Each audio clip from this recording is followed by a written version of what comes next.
Hi hello ನಮಸ್ತೆ. ಇವತ್ತು ನಾನು ಬೆಳಿಗ್ಗೆ ಎದ್ದು ದೋಸೆ ಮಾಡ್ತಾಯಿದ್ದೀನಿ. ಇವತ್ತು ನಮ್ಗೆ ಹೋಗ್ಲಿಕ್ಕೆ ಉಂಟು ಕಾಸರಗೋಡಿಗೆ. ಹಸ್ಬೆಂಡಿದ ತಂಗಿಯನ್ನು ಬಿಟ್ಟು ಬರಲಿಕ್ಕೆ. ಅವ್ರು ಬಂದು 1 ವೀಕ್ ಆಯಿತು. ಇನ್ನು ಸ್ಕೂಲ್ ಸ್ಟಾರ್ಟ್ ಆಗ್ಲಿಕ್ಕೆ ಆಯ್ತಲ್ವ, ಹಾಗಾಗಿ ಅವರು ಹೋಗ್ತಾ ಇದ್ದಾರೆ ಕಾಸರಗೋಡಿಗೆ. ಸೊ ನಾವೇ ಬಿಡ್ಲಿಕ್ಕೆ ಅಂತೇಳಿ ಹೋಗ್ತಾ ಇದ್ದೀವಿ. ಮಕ್ಕಳು ನಾವೆಲ್ಲರೂ ಕೂಡ ರೆಡಿ ಆಗಿದ್ದೀವಿ. ಏನು ನೋಡ್ಕೋತೈತಿ? ನಾನು ಟೀ ಶರ್ಟ್. ಮನೆಯಲ್ಲಿ ಎಲ್ರಿಗೂ ಬಾಯ್ ತಿಳಿಸಿ ನಾವೇ ಇವಾಗ ಹೊರಡ್ತಾ ಇದ್ದೀವಿ. ಇಲ್ಲಿಂದ ಕಾಸರಗೋಡಿಗೆ 3 ಅವರ್ ಜರ್ನಿ ಆಗುತ್ತೆ. ಹಾಗಾಗಿ ನಾವು ಬೇಗನೆ ಹೊರಟಿದ್ದೀವಿ, ಯಾಕಂದರೆ ನಮಗೆ ರಿಟರ್ನ್ ಕೂಡ ಬರಬೇಕು ಮನೆಗೆ.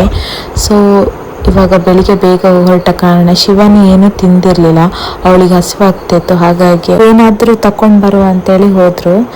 ಆಮೇಲೆ ಸ್ವಲ್ಪ ಹೊತ್ತು ತಿಂದಾದ್ಮೇಲೆ ಸರಿಯಾದ್ಲು ಅವಳು ಕೂಡ. ಮಕ್ಕಳು ಕೂಡ ತುಂಬ ಖುಷಿ ಪಡ್ತಾಯಿದ್ರು. ಹಾಡೆಲ್ಲ ಇಡ್ತಾ ನಾವು ತುಂಬ ಎಂಜಾಯ್ ಮಾಡ್ಕೊಂಡು ಹೋದ್ವಿ.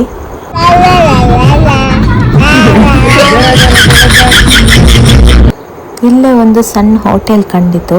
ತುಂಬ ದೂರ ಜರ್ನಿ ಮಾಡಿದ ಕಾರಣ ಹಸಿವಾಗ್ಲಿಕ್ಕೆ ಕೂಡ ಸ್ಟಾರ್ಟ್ ಆಗಿತ್ತು. ಸಣ್ಣದಾಗಿ ಒಂದು ಸ್ನ್ಯಾಕ್ಸ್ ತಿನ್ನುವ ಅಂತೇಳಿ ರೋಡ್ ಸೈಡ್ ನಿಲ್ಲಿಸಿದ್ವಿ. ನಾವು ಇಳ್ದಿಲ್ಲ, ಯಾಕಂದರೆ ಮಕ್ಕಳಿರೋ ಕಾರಣ ನಾವು ಇಳ್ದಿಲ್ಲ. ಸೊ ಇದು ಹೈವೇ ಆಗಿ ತುಂಬ ವೆಹಿಕಲ್ಸ್ಗಳು ಹೋಗ್ತಾ ಇರುತ್ತೆ, ಹಾಗಾಗಿ ನಾವು ಕಾರಲ್ಲೇ ಕೂತ್ಕೊಂಡಿದ್ವಿ. ಸೊ ಇವಾಗ ನಾವು ಅವ್ರ ಮನೆಗೆ ರೀಚ್ ಆಗ್ತಾ ಬಂದ್ವಿ. ಅವ್ರ ಮನೆಯೇ ಇದು. ನಿಮಗೆಲ್ಲ ವಿಡಿಯೋ ಇಷ್ಟ ಇದೆ, ಪ್ಲೀಸ್ ಲೈಕ್ ಮಾಡಿ. ಬಾಯ್.